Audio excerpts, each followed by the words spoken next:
হাসিনার পুতুল রাষ্ট্রপতি চুপ্পু তাকে কি এখনো প্রয়োজন? কেন প্রয়োজন? কি কাজে প্রয়োজন? একটা বিপ্লবী সরকারের কাছে এই চুপ্পু মার্কা নির্বাচন কমিশনার যে আজকে পদত্যাগ করলো, পাশাপাশি চুপ্পু, সে এখনো কেন প্রয়োজন? মুজিব পূজার সংবিধান কেন প্রয়োজন? ডক্টর কামালকে জিজ্ঞাসা করছিলাম, আপনি যে সংবিধানটা বানাইলেন, এই সংবিধানটা এইভাবে প্রধানমন্ত্রীকে এত ক্ষমতা দিল কেন? রাষ্ট্রপতিকে এত ক্ষমতা দিল কেন? বা এই যে সংবিধানের এই অবস্থা কেন যে একজন ব্যক্তিকে পূজা করতে হবে? তখন ডক্টর কামাল বলেছিল, তখন তো আমাদের সামনে মুজিব ছিল, আমরা মুজিবকে সামনে রেখে এই সংবিধান বানাইছি। আমি বললাম, মুজিব হলে কি সব ক্ষমতা দিতে হবে? তো বলছে, হ্যাঁ, মুজিবকে আমাদের পীর দরবেশ মনে হতো এই সময়। তো এই পীর দরবেশকে পূজা করার জন্য যে সংবিধান, এইটা এখনও আমাদের প্রয়োজন আছে? আপনি যদি আমাকে জিজ্ঞাসা করেন যে রাষ্ট্রপতির পদত্যাগ চান কেন বা কতক্ষণ পদত্যাগ চান, আমাকে যদি বলেন, আমি বলি এখন 1 ঘন্টার মধ্যে পদত্যাগ চাই, এখনই দেখতে চাই সে পদত্যাগ করছে। আমি এটা চাই।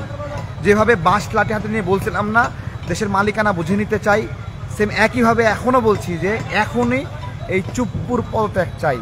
হাসিনার কাছে সে নিজেকে ছাত্রলীগের কর্মী হিসেবে পরিচয় দিছে, সে ছাত্রলীগের কর্মী ছিল। হাসিনার পায়ের ধুলা নিতে চায়। এই পায়ে ধুলো নেওয়া রাষ্ট্রপতি বাংলাদেশের জন্য অসম্মান, বেইজ্জতি। আমরা দ্রুত এখনই তার পদত্যাগ চাই। আপনারা কে কে এটাকে সমর্থন করেন আমাকে জানান। এটা যদি না হয় তাহলে জায়গায় জায়গায় টেনশন ড্র হচ্ছে। একটা সুষ্ঠু নির্বাচন এখানে বাধাগ্রস্ত হতে পারে, এখানে সাচিবিক কাজগুলো বাধাগ্রস্ত হতে পারে। অনেক কিছু রাষ্ট্রপতির স্বাক্ষরের ওপর নির্ভর করে এখনও।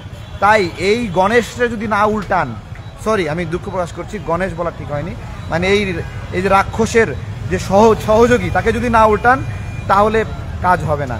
তার দড়ি ধরে টান মারেন, সে পড়ে যাবে। রাজনৈতিক কর্মীরা এখনও কেন রাষ্ট্রপতির বাসভবনের সামনে যাইয়া মিছিল করছি না?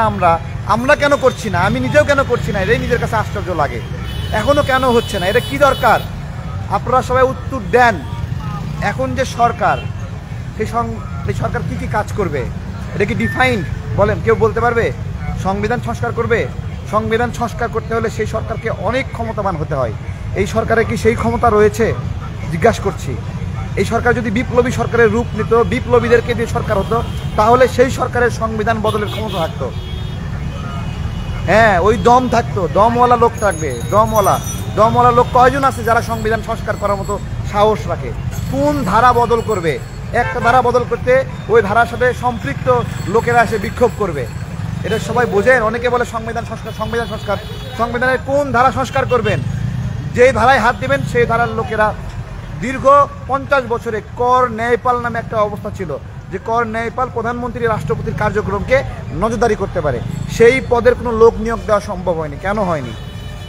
সংবিধান নিয়ে অনেক প্রশ্ন আছে। সংবিধানে বলা আছে নিয়োগের সমতা। এই সমতা লিখতে গিয়ে অনেকগুলো সাব পয়েন্ট দিয়ে নিয়োগের সমতাকে অসমতা বানায় দিছে। অনেকগুলো জায়গা আছে, ধর্মকেন্দ্রিক অনেক অপব্যাখ্যা রয়েছে। অনেক অপব্যাখ্যার দ্বারা এই সংবিধানকে রচনা করা হয়েছে।